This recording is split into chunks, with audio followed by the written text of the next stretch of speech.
Hello विद्यार्थी मित्रों, आज આપણે મોડલ વર્બ્સ વિશે અભ્યાસ કરીશું। તો મોડલ વર્બ્સ એ એક સહાયક ક્રિયાપદ છે જેનો મુખ્ય ક્રિયાપદ તરીકે ઉપયોગ થતો નથી। તો કેન છે, શુડ, મે, માઇટ અને મસ્ટ આ બધા જે છે એ આપણા સહાયક ક્રિયાપદ છે અને એના જુદા જુદા ઉપયોગ છે અને આપણે એને જુદી જુદી વાક્યોમાં એનો ઉપયોગ કરીએ છીએ। તો આપણે પહેલા જોશું કેન, શુડ, મે, માઇટ અને મસ્ટમાં આપણે સૌથી પહેલા કેન જોઈશું। તો કેન ક્યારે ક્યારે એનો ઉપયોગ કરવામાં આવે છે। જે કેન છે એનો અર્થ કેવો શું થાય છે કે શકવું, કંઈ પણ શક્યતા દર્શાવે છે। આપણે કોઈ કામ કરવા માટે સક્ષમ હોય તો કેનનો ઉપયોગ થાય છે। કેન નોટ, કેન નોટ શું દર્શાવે છે? આનું નકાર છે તો આમાં આપણે નથી કરી શકતા, તો આમાં ક્ષમતા દર્શાવે છે તો આમાં અક્ષમતા દર્શાવે છે। પછી છે જે કેન છે એ બીજા રૂપમાં કેવી રીતે આવે છે કે જ્યારે કેન યુ હેલ્પ મી, તો આમાં આપણે એમ કહીએ છીએ કે શું તું મને મદદ કરી શકીશ, તો આમાં આપણે શું કરીએ છીએ? રિક્વેસ્ટ, તો આ વિનંતીનો ભાવ દર્શાવે છે। એના પછી છે કે કેન આઈ કમ ઇન, તો એમાં આપણે પરવાનગી લઈએ છીએ તો એ પરમિશન માટે છે।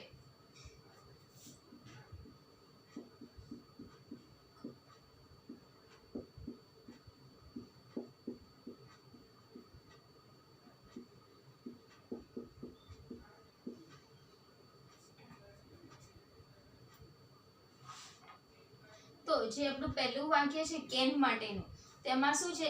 આઈ કેન સ્પીક ઇંગ્લિશ,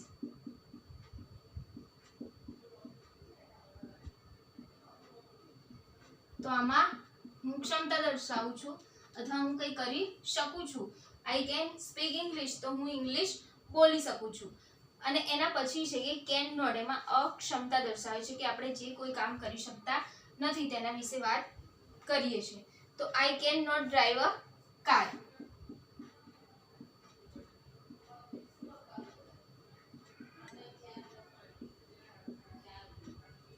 તો આમાં હું અક્ષમતા દર્શાવું છું કે હું કાર છે તેને ડ્રાઈવ કરી શકતો નથી અથવા હું કાર ચલાવી શકતો નથી।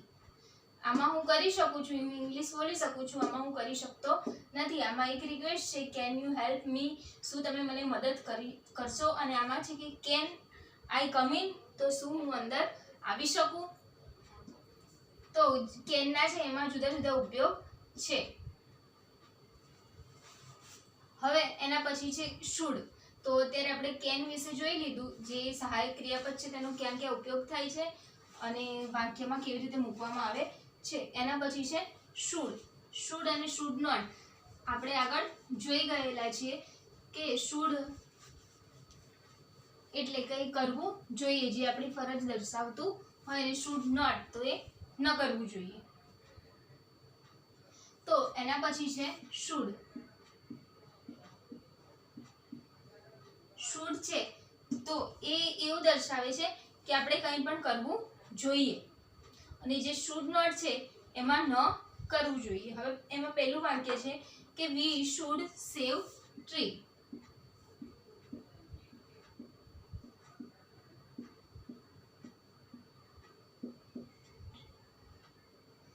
તો આમાં શું કહે છે કે આપણે વૃક્ષો બચાવવા જોઈએ। તો આમાં જે સાચું છે અથવા જે આપણે કરવું જોઈએ એવું દર્શાવવું હોય ત્યારે આપણે શુડનો ઉપયોગ કરીએ છીએ। તો આ વૃક્ષો બચાવવા જ જોઈએ, જે યોગ્ય હોય તે બોલવું। તો કોઈ પણ યોગ્ય વાત માટે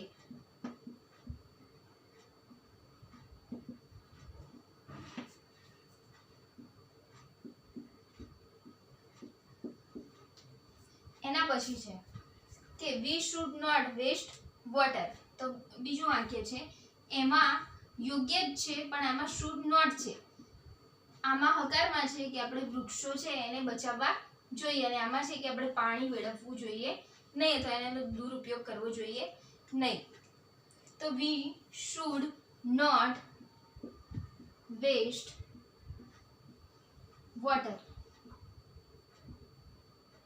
તો આમાં પણ આપણે જે યોગ્ય છે તે જ કહીએ છીએ. હવે એના પછી છે you should work hard to pass the test. તો આમાં આપણે સૂચન કરીએ છીએ. આમાં આપણે કોઈ યોગ્ય વસ્તુ કે કોઈ ફરજમાં હોય એવી વાત નથી કહેતા, પણ આમાં આપણે એમ કહીએ છીએ કે કસોટીમાં અથવા એક્ઝામમાં પાસ થવા માટે તારે મહેનત કરવી જોઈએ. તું મહેનત કરીશ તો જ પાસ થઈશ. તો એમાં આપણે શું કહીએ છીએ કે કઈ સામેવાળાને કઈ સૂચન આપી રહ્યા છે. તો આમાં શું દર્શાવે છે? સૂચન દર્શાવે છે. You should work hard to pass the test. તો આમાં શું કરીએ છીએ આપણે? સૂચન સજેશન આપીએ છીએ. એના પછી છે કે Geeta should not play in the rain. તો આમાં પણ શું કહે છે કે ગીતાએ વરસાદમાં રમવું જોઈએ નહીં. તો જે ન કરવું જોઈએ તે છે, પણ આમ એમાં પણ સૂચન જ દર્શાવે છે. એના પર અત્યારે આપણે શુડ જોઈ લીધું. શુડમાં બે જ ટાઈપના વાક્ય છે, શુડ અને શુડ નોટ. શુડ એટલે કે જે યોગ્ય હોય, જે કરવું જોઈતું હોય એના માટે આપણે શુડનો ઉપયોગ થાય છે, યોગ્ય હોય તે બોલવું. અને એના પછી છે શુડ નોટ, તો જે ન કરવું જોઈએ. અને જે શુડ છે એ બીજામાં સૂચન દર્શાવે છે. એના પછી છે મે. તો હવે મેના ઉપયોગો અને એને વાક્યમાં ક્યાં મૂકવામાં આવે છે તે વિશે જોઈશું.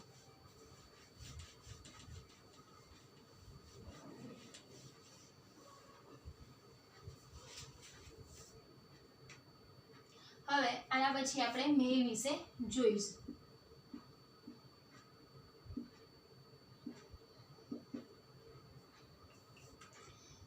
તો પહેલું મે જે છે એ પરવાનગી દર્શાવે છે, અને એનો બીજો ઉપયોગ છે કે તે ભવિષ્યની શક્યતા દર્શાવે છે કે આવું થશે. તો જે ભવિષ્યની શક્યતા, હવે થશે, થઈ ગયું નથી, થવાનું છે, તો એના માટે આપણે શક્યતા દર્શાવીએ છીએ ત્યારે એ ફ્યુચર પોસિબિલિટી દર્શાવે છે, ત્યારે મેનો ઉપયોગ થાય છે. અને બીજું મે છે પરમિશન, એટલે કે પરવાનગી મેળવવા માટે. હવે બધા એક કોમન વાક્ય છે કે જે સાંભળેલું જ હશે કે મે આઈ કમ ઇન. તો આ શું છે? આમાં આપણે ક્વેશ્ચન માર્ક છે, આમાં આપણે શું કરીએ છીએ? પરવાનગી માંગીએ છીએ. તો આમાં શું છે? પરમિશન માંગીએ છીએ.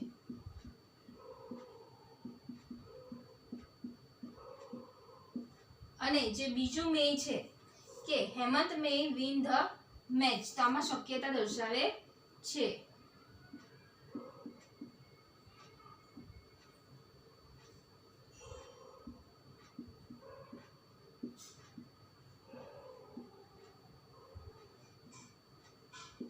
તો આમાં શું દર્શાવે છે? Future possibility.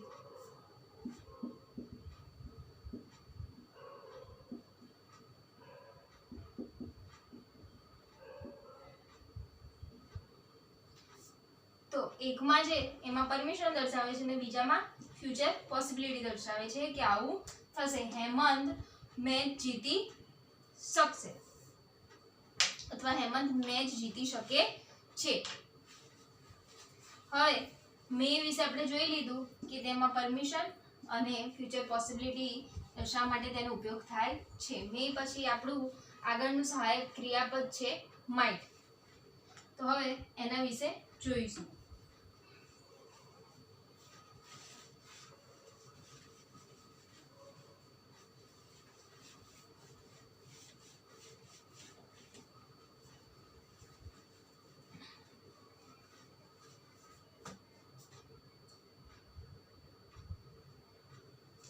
મે પછી આપણે માઇટ વિશે જોઈએ.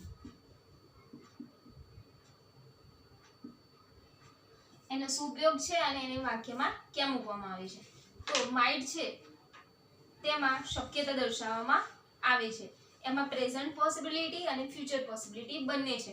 જેમ કે મે છે, મેમાં આપણે જોયું તો તેમાં ફ્યુચર પોસિબિલિટી હતી અને માઇટમાં પ્રેઝન્ટ પણ છે. હવે તરુણ માઇટ બી સ્લીપિંગ નાઉ. તો એમાં શું કહે છે કે તરુણ કદાચ અત્યારે સૂતો હશે.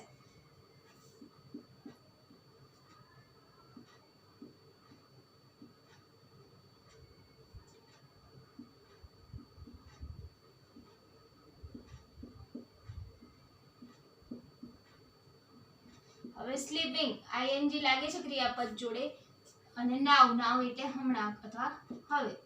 તો આપણે આ વાક્ય જોઈને સમજી શકીએ છીએ કે આ વર્તમાનનું વાક્ય છે. તો આમાં શું બધા આપણે પ્રેઝન્ટ પોસિબિલિટી અને આમાં માઇટ છે એટલે આપણે સૂતો હશે એવું કહીએ છીએ, અત્યારે સૂતો હોય છે પણ આપણને ચોક્કસ ખબર નથી. તો આમાં શું છે, આપણે શક્યતા જ દર્શાવીએ છીએ, વર્તમાન શક્યતા.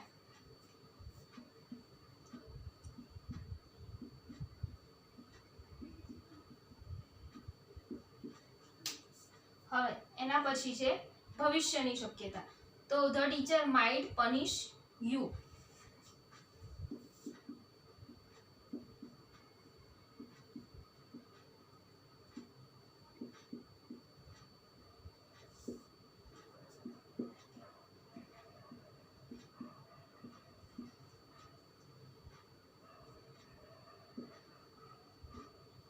તો આ શું છે, ભવિષ્યની શક્યતા.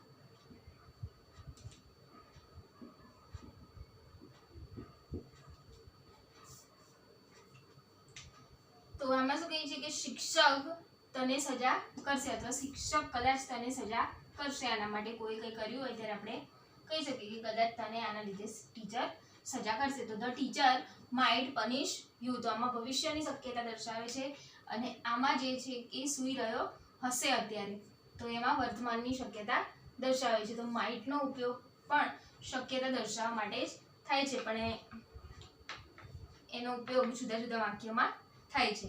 હવે એના પછી છે મસ્ટ, જે આપણે અત્યારે સહાયક ક્રિયાપદોનો અભ્યાસ કરીએ છીએ તેમાંથી સૌથી લાસ્ટ છે મસ્ટ. તો હવે મસ્ટ વિશે જોઈએ.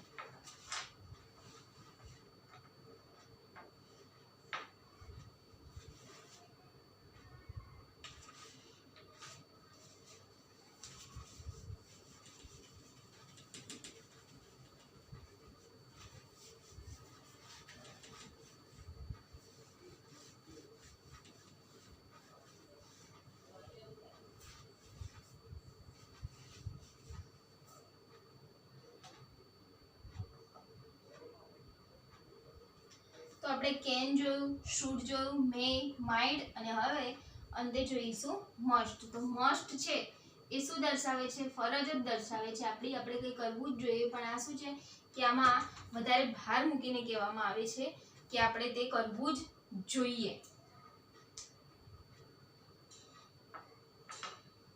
ખાલી કરવું અને કરવું જ જોઈએ એ વિશેનો ફરક છે મસ્ટમાં. તો મસ્ટ ક્યારે ઉપયોગ થાય છે કે જ્યારે આપણી કોઈ ફરજ હોય ત્યારે મસ્ટનો ઉપયોગ થાય છે. We must obey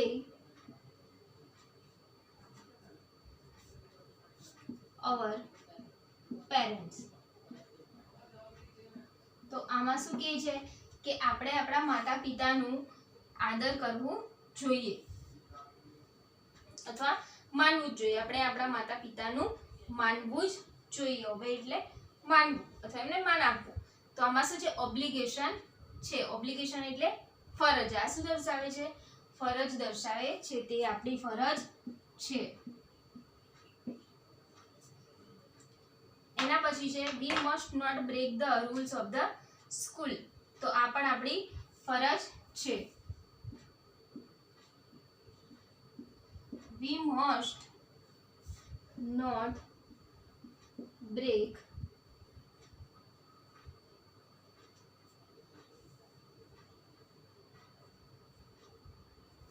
the rules of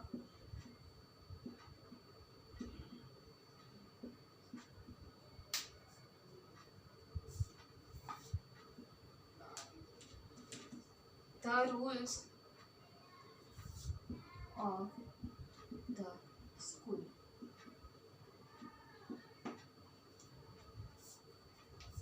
તો આમાં શું કહે છે કે we must not break the rules of the school. Rules એટલે નિયમ અને બ્રેક એટલે તોડવા. તો આપણે શાળાના નિયમો તોડવા ન જ જોઈએ. તો આ પણ આપણી ફરજમાં આવે છે કે આપણે નિયમોનું પાલન કરવું જોઈએ અને નિયમો તોડવા જોઈએ નહીં.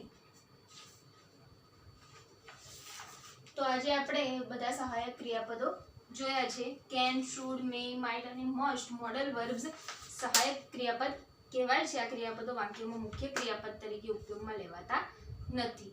કેન વિશે જોયું, શુડ જોયું, મે, માઇટ અને મસ્ટ. હવે એના વિશેની ખાલી જગ્યાઓ પણ આપેલી છે.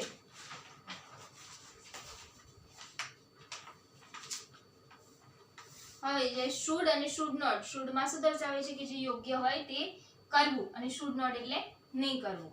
તો the children are teasing animals. Tease એટલે ખીજવવું. તો એમાં શું આવશે? They should not tease animal. પછી દેવ ઇઝ ટેલિંગ અ લાય. તો આમાં શું છે કે દેવ ખોટું બોલે છે. તો એમાં શું આવશે? હી શુડ નોટ ટેલ અ લાય. એના પછી છે કે અંકિત શાઉટિંગ ઇન ધ ક્લાસ. તો એમાં શું છે એને શાઉટ કરવું જોઈએ. તો શું આવશે? He should not shout in the class. અને જે આપણે કરવું જ જોઈએ એના માટે ચોથું વાક્ય છે કે Ankita is not working hard. તો અંકિતા છે તે પરિશ્રમ કરતી નથી. તો શું આવશે? શી જે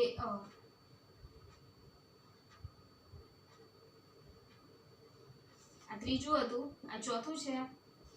એમાં આવશે શી શુડ વર્ક હાર્ડ.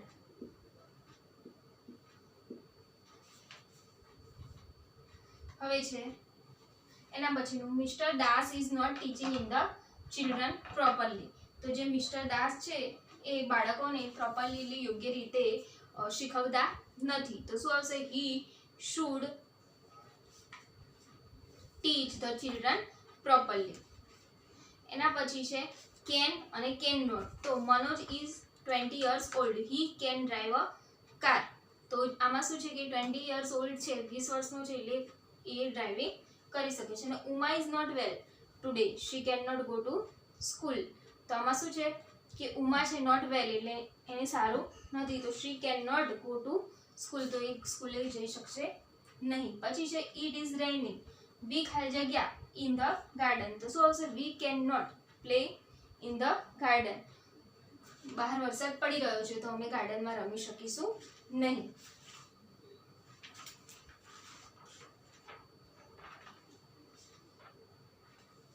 એના પછી મે, માઇટ અને મસ્ટ વિશેના વાક્યો પણ છે કે જે એ વાક્યોનું સોલ્યુશન આપણે આગળના લેક્ચરમાં જોઈશું.